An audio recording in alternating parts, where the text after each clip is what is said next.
there. Today, I wanted to talk to you about the most underrated online real estate that people are not utilizing to the degree that they should, because there's so much potential in these particular places online when it comes to marketing. So everybody wants to be on the first page of Google. However, because there are millions of people out there all trying to get on the first page, it's very difficult and or expensive. So I have a list of other places that you can try that might not be so high profile, but still very worthwhile. Okay, so the first is Google My Business.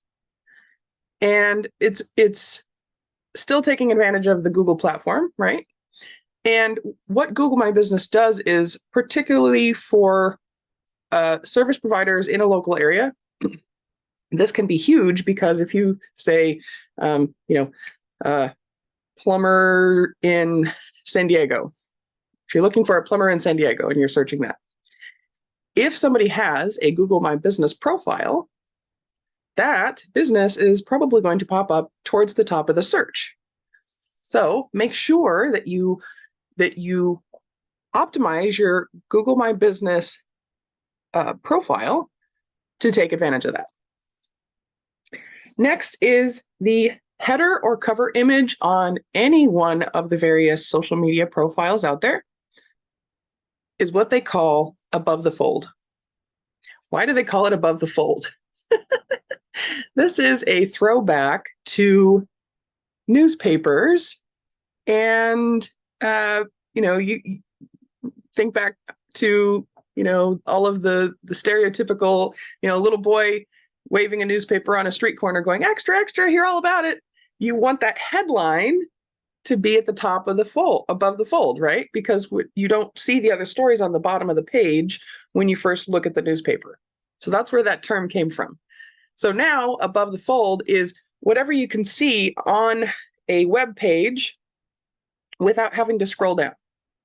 And your header is on the top of your profile on social media. Therefore, you want to make sure you have something there.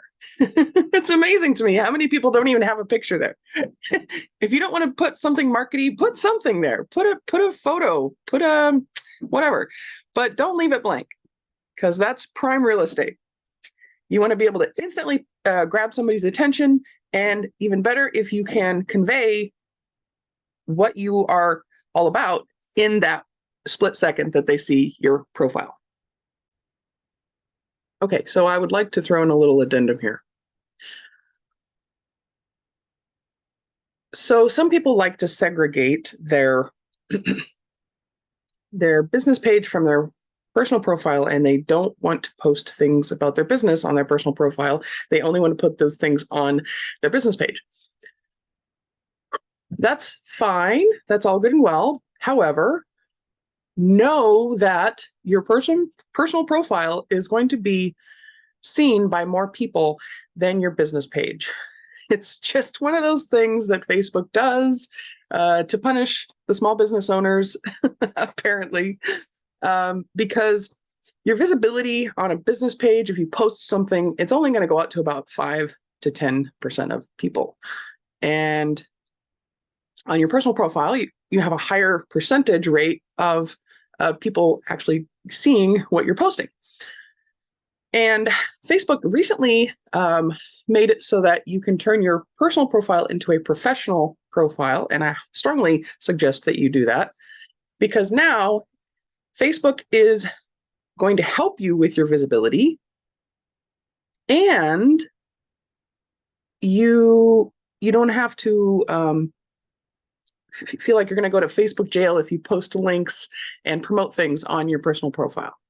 So if you're an entrepreneur, a small business owner, independent contractor, a coach, anything like that, I strongly suggest that you advertise yourself on your own profile. It's your page. Why not? Okay, so the next one is on your sales funnel. And we all know that the first page of the landing page of your sales funnel is critical. It's very important to make sure you get all those elements right. So you grab attention, you hook them, you have that call to action, you have them enter in their information. You want it to be compelling. You might even put social proof on there, like testimonials and things like that, to make sure that when somebody lands on your landing page, they actually commit to entering their information, right? However, something that is very overlooked is the second page. Is it a thank you page? If it's a thank you page, make sure you have something else there, a second offer, an upsell, some sort of call to action. You can have it be a booking link, like, thank you for downloading my freebie. Book a free, book a complimentary coaching session with me here. And then you have your little calendar there, or you have just a link that goes to your booking page. So you can do that. Or you can have, would you like to buy my blah, blah, blah course for only $47? It's, normally $297, and I'll sell it to you right here now just for landing on my page. That kind of thing. Make sure you have something there, because you've already grabbed their attention. You've already done the hard work, right, of getting them to this point. And this is when you have engaged with them.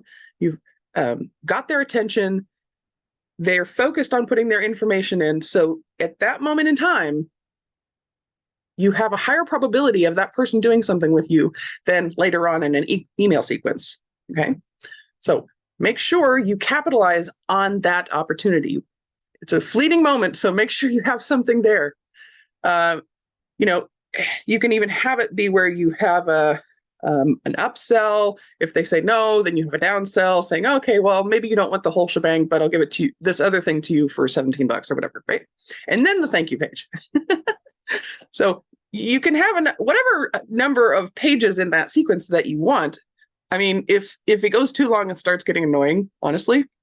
So you don't want to overdo it, but at the same time, make sure you have something there, because if somebody's really eager to work with you and they're an action taker, why not? Why not? Why not give them that opportunity? Okay. So next is, for obvious reasons, the same thing that I was mentioning earlier about social media pages, that also holds true for your website. So the top of your homepage, again, is critical, above the fold real estate, because it's an entry point for your prospects that might be seeing you for the first time. If you have a link to your website on your social media, like under your little bio, your little 140 character bio under your headshot, have a link to your website. Somebody clicks on that, they go to your webpage for the first time. They don't know much about you, but they're looking into your business, trying to figure out more information. That is where you want to have something that is also going to grab their attention. So it's the same. It's the same strategy. It's the same concept. So make sure you have critical stuff right at the top of the page. So next is LinkedIn newsletters. And if you are writing articles or posts on LinkedIn, or long text posts on LinkedIn, I strongly recommend that you turn those into newsletters. And here's why. Why is email marketing so important? All the time you hear people say that your email list is your best way of marketing to people, right? When you write a newsletter on LinkedIn, LinkedIn emails your followers for you. That means you don't even need their email address, and you are still getting into their inbox. Game changer. Why wouldn't you want to be posting the newsletter? And the more often you do a newsletter, the better. Okay. Some people want to do like a monthly newsletter. Why not just do a weekly newsletter? Why not? It doesn't even have to be on a particular day. It's just making this announcement.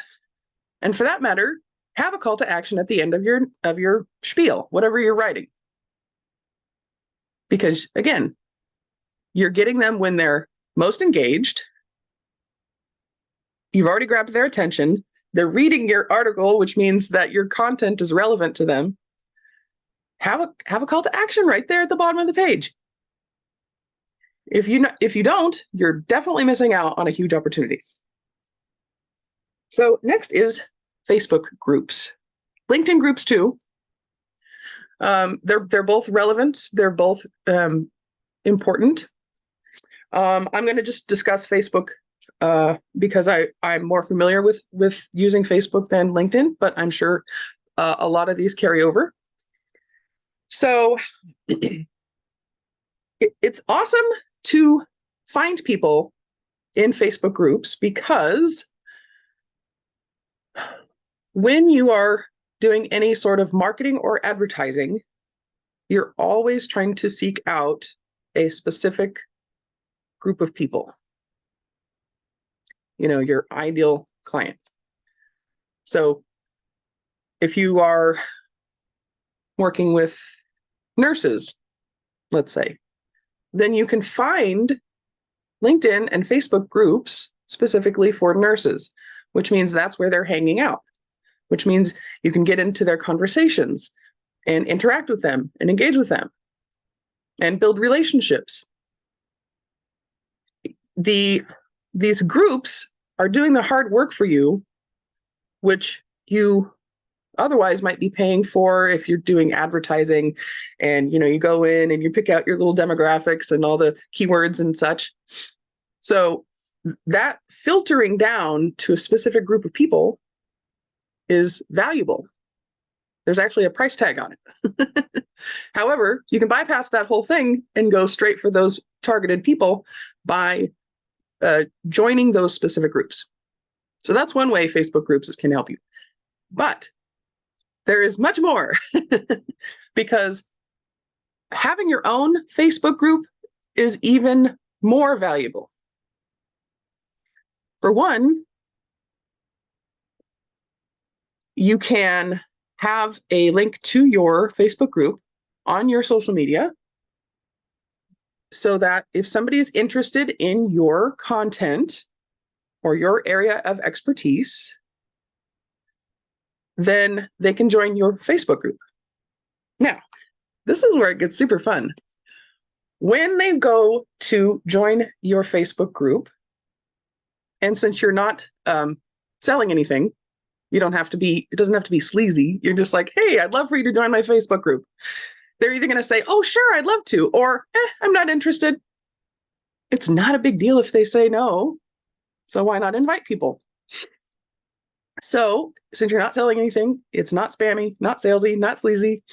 You're just offering them value, okay? But when they go to join your Facebook group, you get 3 questions. You can add 3 customized questions that they have to answer in order to join your group. So there's so much you can get out of this. If you know about or follow Ryan Levesque, he's all about surveys and questionnaires and question funnels and survey funnels, right? He's like, find out specific information from your prospects. So you can ask them probing questions that will give you vital information about who they are, where they're coming from, what's important to them. You can ask things like, what is your number one problem in business right now? Or where are you in your business journey right now? And you can have like multiple choice options, or you can just have them write in their own response. So you can get that very important information from those people that you can use to figure out what's the best content to share with these people. What's the best way to get them to want to sign up for something that you have? Get into their head a little bit. So that's one thing that you can ask in those 3 questions. Another thing you can ask is ask for their email address. Not everybody will want to give you that information, but several do. So even send them a free gift for signing up for your group. So you're rewarding them for joining your group and giving you their email address. So now, because they opted in to your group, you can even say in that question where you ask for their email address, say, would it be all right if I shared information with you via email? So you're getting their permission, right? Now you can send them things via email. Oh, yes. Okay. So you can curate the content inside of that group.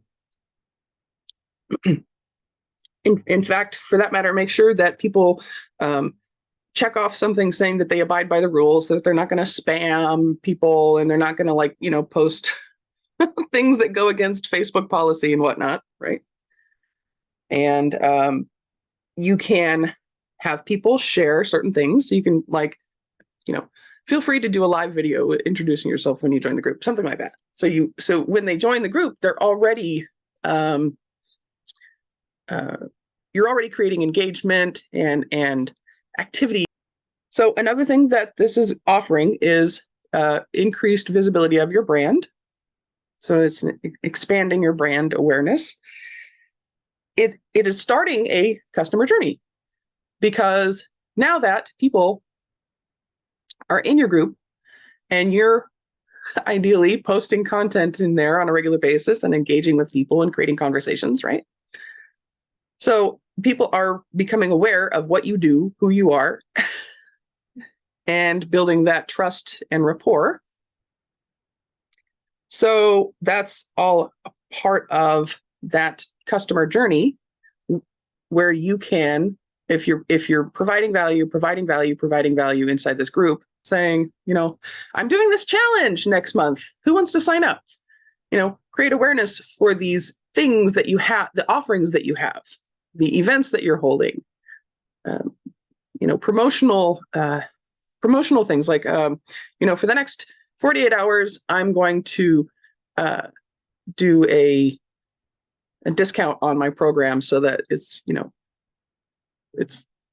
instead of $500 or whatever, right? You do Black Friday announcements, do a lot of selling on Black Friday, and just have this create this buzz, because it's only for a certain amount of time. Because you're going to be getting a lot more reach once people are inside of your group, as opposed to just posting on your regular profile or on your business page. Get a lot more visibility. And you're creating influence. Because you're curating the content and your group is about a specific thing, don't just be like, oh, join Latara's group. People don't want to just be in your group for no reason. Give them a specific topic that this group is based on, right? So now you're creating influence, and people are seeing you as the authority in that specific topic.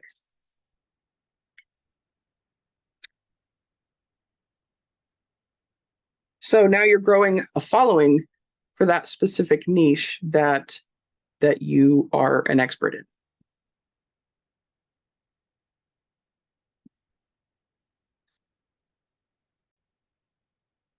Now, I am probably going to ruffle some feathers here, because this is an area of controversy, as is portrayed or as is exemplified on social media platforms. You always hear people ranting and raving about. You always hear people going on and on about how much they don't like the @everyone feature. Some people get really pissed off that you use the @everyone feature inside of your Facebook group. So if you don't know about that, let me just give you a little bit of an aside for that. So when you host a Facebook group, you can post something and then in the comments say at everyone and just post that comment. Or you can say at everyone, hey, I just wanted to make sure you saw this, or I was thinking of you, or whatever. Just have some little blurb there, right? That means that everybody that is in that group is going to receive a notification that you tagged them in that post. Now, some people really hate this, and I think it's ridiculous that they're going on and on about it, because if you receive a notification and you don't care to see the content, just ignore it. No harm, no foul. It's not like they're coming and knocking on your door, barging in saying, hey, I just wanted to make sure you saw this, right? It's a notification. Just ignore it, delete it, whatever, right? So my other beef against people that don't like that is, if you're joining somebody's group, then they post something awesome and they want to share it with you. In my mind, you have an obligation to get somebody's attention, because you're saying, hey, I have something really awesome over here I want you to see. You ever see something really awesome and you're like, oh my gosh, I have to show somebody this?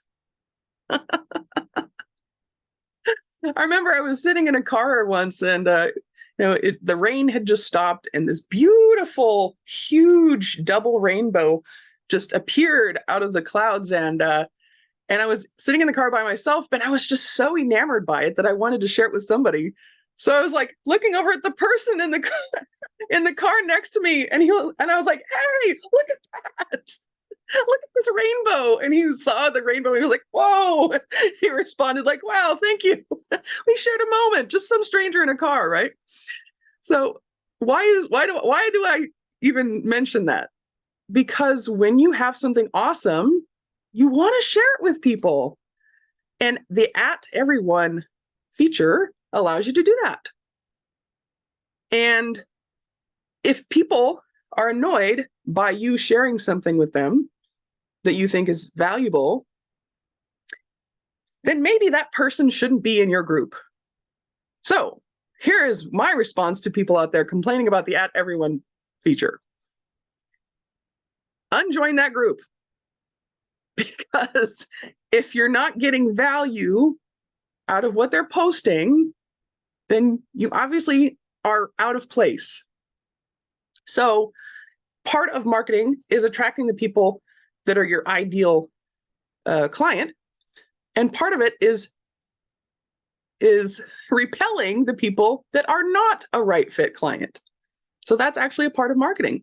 It's narrowing it down so you don't have to bother spending your time on people that are not interested in what you have to sell or share or give away or whatever. So yeah, if you're getting annoyed by those, then unjoin those groups. Okay. What I do like about the at everyone feature is if you have a special announcement, like I'm going live in this group at this time and date, or I'll be hosting an event, or I'll be speaking at this event. You want your followers to know about those things, so you're to make sure that they're not going to miss out, right? You don't want them to miss out. And Facebook does a very good job of suppressing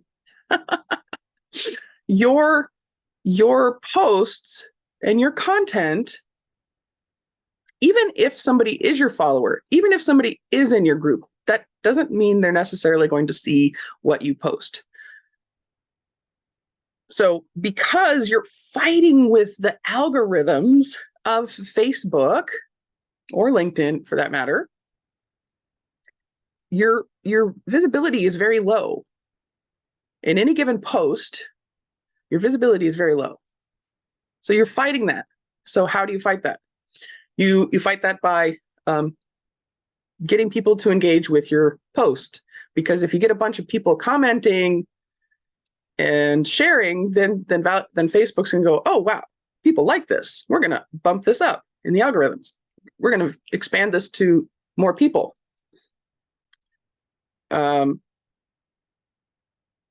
Another thing you could do is just post more often, because if people are only going to see your post 25% of the time, say, then you have to post 4 posts instead of 1 about the same thing.